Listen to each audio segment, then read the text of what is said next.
예, 안녕하세요. 자, 오늘은요, 고의에 대한 얘기를 좀 해보려고 하는데, 이 얘기는 제가, 대학교 3학년 때, 그때 형법 시간에, 이 고의에 대해서 좀 공부를 좀 해간 적이 있었는데, 그때 교수님이, 제가 답변하는 걸 보고 감탄을 해갖고, 그때 칭찬을 많이 하더라고요. 그 당시에 그 수업 듣는 학생들 중에서는 당시 검찰 수사관도 있었고 현직 형사도 있었고 법원 사무관도 있었거든요.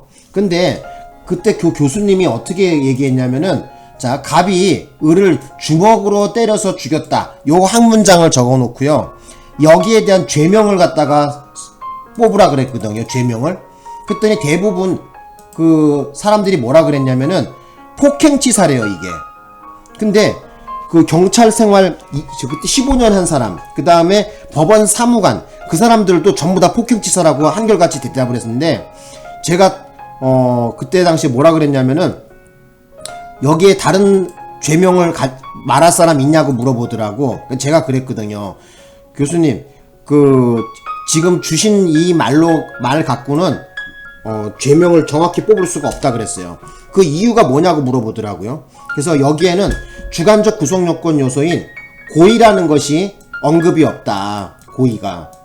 그래서 만약에 갑이라는 사람이 겁을 주기 위해서 주먹으로 때려서 죽었다면 폭행치사할 것이고, 만약에 상해를 어디 병신 만들어야 되겠다는 생각으로 상해를 가하다가 주먹으로 때려서 죽었다면 상해치사가 될 것이고, 살인을 하겠다, 살해의 고의로 주먹으로 때려 죽였으면은 바로 살인죄가 된다, 이렇게 얘기했거든요.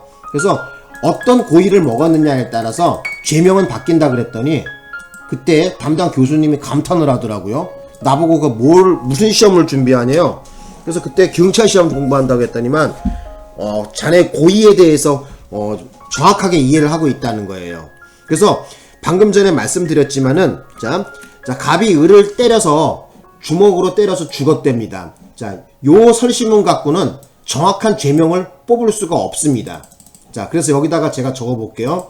자, 만약에 갑이라는 사람이 방금 전에 말씀드렸던 것처럼, 자, 겁을 주기 위해서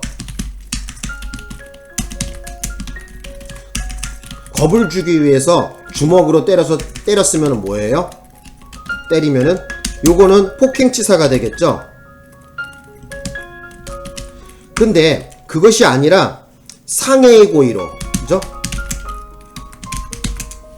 뭐라 그러죠? 어디 병신 만들어야 되겠다는 생각으로 상해의 고의로 때려서 죽게 되면 어떻게 된 거야? 바로 상해치사가 되겠죠.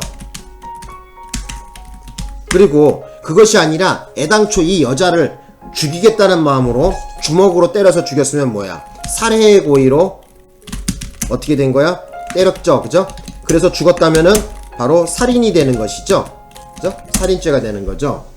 그래서 자, 요걸 갖다가 제가 당시에 교수님한테 말씀드렸더니 굉장히 고무적이더라고요. 그래서 여러분도 여기에 대한 좀 저기를 공부를 좀 하셨으면 좋겠어요. 요 부분을.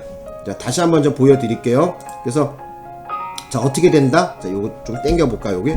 그래서 여기 제가 적어드린 것처럼, 만약 설시문이 갑이 을을 주먹으로 때려 죽였다, 그죠? 때려서 죽였다. 그러면은 만약에 그냥 겁만 주기 위해서 때렸는데 죽었다면은 폭행치사가 될 것이고, 어디 병신 만들어야 되겠다, 상해의 고의로 때려서 죽었으면 상해치사, 살해의 고의를 가지고 주먹으로 때려 죽었으면 살인죄가 됩니다. 그래서 어떤 고의를 먹었느냐, 어떤 마음씨를 먹었느냐에 따라 갖고 고의를 가졌느냐에 따라서 바로 죄명이 바뀐다는 사실을 알아두셔야 되겠습니다. 되셨나요? 그래서 이런 고의를 우리는 뭐라 그래요? 주관적 구성요건 요소다, 이렇게 얘기합니다. 쉽게 얘기하면 어떤 마음을 먹었느냐에 따라서, 그죠? 죄명이 바뀐다, 이거죠. 그래서 여기다가 좀 정리를 좀 해볼게요. 그래서 자, 그래서 어떤 마음을 먹었느냐,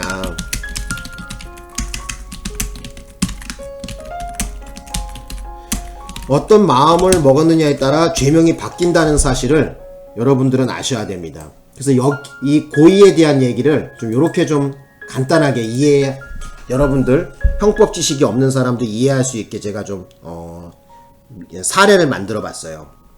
되셨나요? 그래서 어떤 마음, 그러니까 즉 뭐라 그러죠? 이걸 주관적 구성 요건 요소라 그러죠? 주관적 구성 주관적 구성 요건 요소, 어떤 고의를 먹었느냐에 따라서 다시 한번 말씀드리지만 바로 죄명은 바뀌게 돼 있다. 그죠? 그래서 경찰에서 진술하실 때, 자, 진술을 잘해야 되겠죠? 그죠? 그죠? 제일 좋은 거는 뭐야? 자기는 어디 크게 다치게 할 마음은 없었고, 그냥 겁만 주기 위해서, 겁만 주기 위해서 때렸다. 이렇게 얘기하는 것이 폭행치사. 죄명부터가 좀 약간, 좀 약하잖아. 그죠? 근데 우리 형법에서는 폭행치사건, 그죠? 상해치사건 전부 다 형량은 동일하게 나와요. 근데 어쨌든 어감이 폭행치사 하면은 조금 약해 보이죠, 그죠? 근데 상해치사 이러면 좀 뭔가가 그렇잖아, 그죠? 좀 좀 뭐가 나쁜 놈처럼 보이잖아, 그죠? 만약에 아예 그년 내가 죽여버리려고 하다가 죽었어요. 이래버리면 뭐야? 살인이 되는 거지. 영락없이 살인이 되는 거죠. 살해의 고의를 가졌으니까. 그죠? 그래서 어떤 고의를 먹었느냐에 따라서 죄명이 바뀐다는 거를 여러분들이 아셨으면 합니다. 그래서 여기 나와 있는 것처럼, 그죠? 나와 있는 것처럼, 주먹으로 때렸다는 것은 바로 수단에 불과한 것입니다. 그 수단에 불과한 거야. 여기다가 적어봐. 수단에 불과한 것이다. 적으셨어요? 자, 오늘, 짧지만 요 고의에 대한 설명을 좀 하기 위해서 이 시간을 마련한 거예요. 자, 요거 꼭 좀 당부드리겠습니다. 요거 3개 메모해 놓으셨다가, 고의에 대한, 이해도를 높이는데 활용되었으면 좋겠습니다.